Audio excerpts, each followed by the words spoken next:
السلام علیکم. جی وعلیکم السلام. کیسے ہیں سر آپ؟ شکر الحمدللہ. اچھا ناصر صاحب، ہمارے مسلمانوں میں یہی عقیدہ ہے کہ حضرت محمد صلی اللہ علیہ وآلہ وسلم نبیوں کے سردار ہیں. یہاں تک کہ یہ چیزیں بچوں کو باقاعدہ پڑھائی بھی جاتی ہیں. آپ قرآن کی روشنی سے تفصیل سے بتائیں کہ قرآن کا اس بارے میں کیا حکم ہے؟ اعوذ باللہ من الشیطان الرجیم. بسم اللہ الرحمن الرحیم. دیکھیں، ایسا سوچنا یا ایسا کرنا یہ اللہ اور اس کے رسول کی، ہمارے نبی صلی اللہ علیہ وآلہ وسلم کی تعلیم نہیں ہے کہ میں سردار ہوں نبیوں کا. ایسا انہوں نے کبھی نہیں کہا، اور قرآن میں بھی اس بات کا کہیں کوئی ذکر نہیں ہے.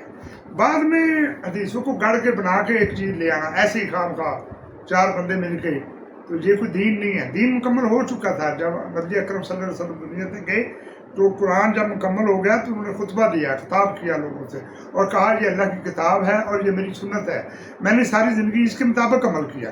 ابھی آپ بات کرنے سے پہلے یہ سوچ لیا کریں کہ آپ کی بات کیا قرآن سے مماثلت رکھتی ہے یا نہیں. بالکل نہیں رکھتی. ایسا کہیں نہیں لکھا قرآن پاک میں، اور نہ ہی ہمارے پیارے نبی کی تعلیم ہے. نبی پاک نے ایسا کہیں نہیں کہا.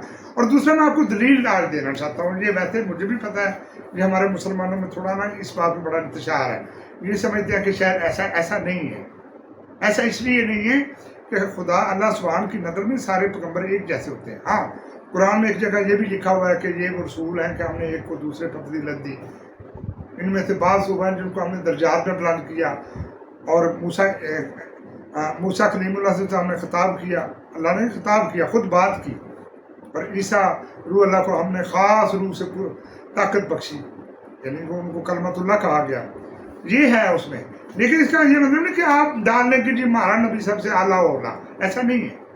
ایسا نبی پاک کی تعلیم میں نہیں ہے.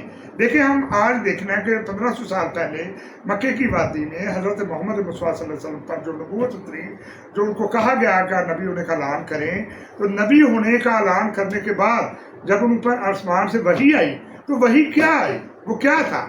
وہ آج ہمارے گھروں میں محفوظ ہے. آپ خود دیکھ لیں، اس میں جا کے پڑھ لیں. کہاں لکھا ہوا ہے؟ کس پارے میں ہے؟ کس آیت میں لکھا ہے میں نبیوں کا سردار ہوں؟ نہیں لکھا. اور باقی میں آپ کو، ہم دیکھیں، میں دور نہیں جاتا. میں آپ کو مثال دیتا ہوں. 5 ٹائم نماز پڑھتے ہیں یا نہیں پڑھتے؟ پڑھتے ہیں. ہم اس میں یہ ہمارے نبی پاک پہلے پڑھتے تھے، بعد میں صحابہ کرام نے پڑھی. کتب غوث ولی کوئی ایسا نہیں جس نے یہ نماز نہ پڑھی ہو. پڑھتے ہیں ہر بندہ. معافی تو نہیں ہے نماز کی. 5 نمازیں ہیں نا. چلو آپ 2 بھی پڑھتے ہیں تو کیا پڑھتے ہیں؟ اس میں آپ پڑھتے ہیں سورہ فاتحہ پڑھتے ہیں، پھر دوسری صورتیں پڑھتے ہیں. کیا کبھی نہیں کسی نے کیا کہ سورہ فاتحہ کو باہر نکال دیا نماز میں؟ اگر آپ 10 رکعتیں بھی پڑھیں تو کیا ہم بار بار سورہ فاتحہ نہیں پڑھتے؟ چلے میں ایک آیت کا ترجمہ آپ سے پوچھتا ہوں اور آپ کو بتانا چاہتا ہوں کہ کیا کہتے ہیں ہم اس میں پڑھتے ہیں الحمدللہ رب العالمین الرحمن الرحیم مالک یوم الدین ایاک نعبد و ایاک نستعین اہدنا الصراط المستقیم صراط الذین انعمت علیہم غیر المغضوب علیہم ولا الضالین. ہم یہ کہتے ہیں کہ تمام تعریفیں صلی اللہ سبحانہ کے لیے. پھر ہم کہتے ہیں وہی رحیم اور کریم ہے، وہ مالک کا آخری دن کا.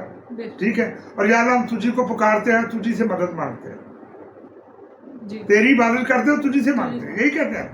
آگے یہ کہتے ہیں یا اللہ ان لوگوں کا راستہ دکھا جن پر آپ نے نام کیا. یا اللہ ان لوگوں کا راستہ نہیں دکھانا جن پر آپ نے غضب کیا، عذاب کیا. ابھی موٹی موٹی اگر چیزیں دیکھ لیں تو ہم نے جو طریقے پڑھی ہیں کہ موسیٰ علیہ السلام کے دور میں ایک فرعون تھا جو بڑا جابر تھا. اس کا قصہ ہے، قرآن بھی اس کے بارے میں کہتا ہے کہ اس پر عذاب نازل ہوا، اس کو رسوا کیا گیا، اس کو شکست دی گئی. پہلے نمرود تھا، اس کو بھی ایسا کیا گیا. بہت سارے ایسے. لیکن قرآن پاک اس بارے میں کیا کہتا ہے کہ ہمارے نبی اکرم صلی اللہ علیہ وآلہ وسلم سے پہلے جو ہم کہتے ہیں یا اللہ نام فرما جن پر آپ نے نام کیا ان کا راستہ دکھا. ہم نے دیکھنا ہے کہ ہمارے نبی پاک نے بھی یہ آیت پڑھی. تو اگر نبی پاک سب کچھ خود ہی ہوتے، سردار ہوتے یا انبیاء کے وہ سب کچھ ہوتے کہ ان کی وجہ سے ساری کائنات نے بننا تھا، یہ ساری کائنات کو بنایا گیا، تو وہ یقیناً جب نماز پڑھتے تو یہ آیت کبھی نہ پڑھتے، بلکہ وہ یہ کہتے ہیں کہ یا اللہ میں محمد نبی سب سے اعلیٰ و اولیٰ، سب سے افضل نبی، سب کا سردار نبی، یا اللہ جو پہلے گزر چکے آدم علیہ السلام سے لے کے آج تک مجھ تک، ان پر بھی اور جو آنے والے ہیں قیامت تک، ان کو میرا راستہ دکھا. ایسا نہیں کہا گیا. ایسا نبی اکرم صلی اللہ علیہ وسلم نے اپنی زندگی میں نہیں کہا. انہوں نے یہی کہا یا اللہ ان کا راستہ دکھا جن پر آپ نے انعام کیا، ان کا نہ دکھانا کیا اگر نبی پاک خود ہی حال ڈال تھے، ان کو پتا تھا کہ میری وجہ سے میں ہی سب کچھ ہوں، تو ان کو کیا ضرورت تھی یہ کہنے کی یا اللہ ان کا راستہ دکھا جن پر آپ نے انعام کیا؟ وہ کیوں کہتے رہے؟ اللہ تعالیٰ نے پابند کر دیا اپنے نبی کو اور ساری امت کو یہ کہنے پر یا اللہ وہ راستہ دکھا جن پر آپ نے انعام کیا۔ اب ہم نے تعین کرنا ہے، کہاں سے تعین کرنا ہے؟ قرآن اس کے بارے میں ہمیں خود ہی فرما رہا ہے۔ سورہ 65 ہے، سورہ مریم، وہ آیت یہ کہہ رہی ہے اولئک الذین انعم اللہ علیہم من النبیین ومن ذریۃ آدم۔ اللہ سبحان کہہ رہے قرآن پاک میں یہ وہ لوگ ہیں جن پر اللہ نے نام کیا، یہ وہ لوگ ہیں جن پر اللہ نے نام کیا، اور یہ انبیاء ہیں اور آدم کی نسل سے ہیں۔ ابھی یہاں پہ میرا سوال ہے کہ انبیاء تو ہو گئے، چلو اللہ نے ان پر نام کیا، تو آدم کی اولاد سے ہیں؟ کوئی ایسا نبی نہیں جو آدم کی اولاد سے باہر آیا ہو۔ سب سے پہلے تو یہ ہمارے ایسے مرتد ہیں، نامراد ہیں، انہوں نے نبی پاک کو پتہ نہیں کون سی مخلوق ثابت کرنے کی کوشش کی۔ نور چو نور جدا ہو گیا، نور میں سے نور نکل آیا، فلانا ہو گیا، ٹمکانا ہو گیا، ایسی ایسی باتیں گڑی جو بالکل کفر اور شرک کے نزدیک ترین ہیں، جن کی معافی نہیں ہے۔ اللہ جل جلالہ جب اپنے تخت پر کائنات کا نظام چلاتا ہے، وہ کیا سوچے گا یہ بات سن کر کہ نور سے نور جدا ہو گیا، فلانا ہو گیا؟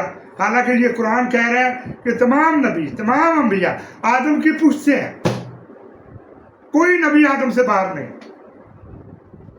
کوئی نبی آدم سے باہر نہیں ہے، بشمول ہمارے نبی حضرت محمد مصطفیٰ صلی اللہ علیہ وآلہ وسلم۔ وہ بھی اگر وہ ہے تو ابھی دیکھیں کہ انبیاء پر کیا جو کہ آدم کی پشت سے ہیں۔ آگے وہی آیت کہہ رہے وَمِمَّنْ حَمَلْنَا مَعَهُ نُوحًا وَمِنْ ذُرِّيَّةِ إِبْرَاهِيمَ وَإِسْرَائِيلَ، کہ یہ وہ لوگ ہیں جن کو ہم نے نوح کے ساتھ کشتی میں سوار کیا، یہ ان لوگوں میں سے ہیں جن کو ہم نے نوح کے ساتھ کشتی میں سوار کیا، اور یہ وہ لوگ ہیں جن کو یہ ابراہیم کی آل سے ہیں اور یہ یعقوب کی آل سے۔ اسرائیلہ مطلب یعقوب کا دوسرا نام ہے اسرائیل، اس کو کہا گیا پیغمبر یعقوب کو۔ وَمِمَّنْ هَدَيْنَا وَاجْتَبَيْنَا، اور ان کو ہم نے مقبول کیا اور ہدایت دی۔ اذا تتلی علیہم آیات الرحمن خاروا سجدا وبکیا، اور یہ وہ لوگ ان میں سے ہیں جب ان کے سامنے اللہ کا نام بھی لیا جاتا تھا تو وہ رونے لگ جاتے تھے اور فوراً سجدے میں گر جاتے تھے۔ کن پر انعام کیا اللہ نے؟ انبیاء پر، آدم کی اولاد میں سے، اور ابراہیم کی اولاد پر اور یعقوب کی اولاد پر، اور اس پر جن کو ہدایت بھی دی اور مقبول بھی کیا، اور ان پر جن کے سامنے اللہ کا نام بھی لیا جاتا تھا تو وہ رونے لگ جاتے تھے اور سجدے میں گر جاتے تھے۔ ان پر نہیں کیا جو دو نمازیں پڑھ لیتے چوڑے ہو کے باہر آتے ہیں کہ ہم نے پتہ نہیں کون سا مارکا کھا لیا، جو رو رو کر اللہ کی عبادت کیا کرتے تھے۔ ایک دفعہ فرشتہ گزرا تھا یعقوب پیغمبر، اس نے ایسے اللہ کی بات لگائی دور سے فرشتے تو جب یعقوب پیغمبر نے سنی تو وہ رونے لگ گیا۔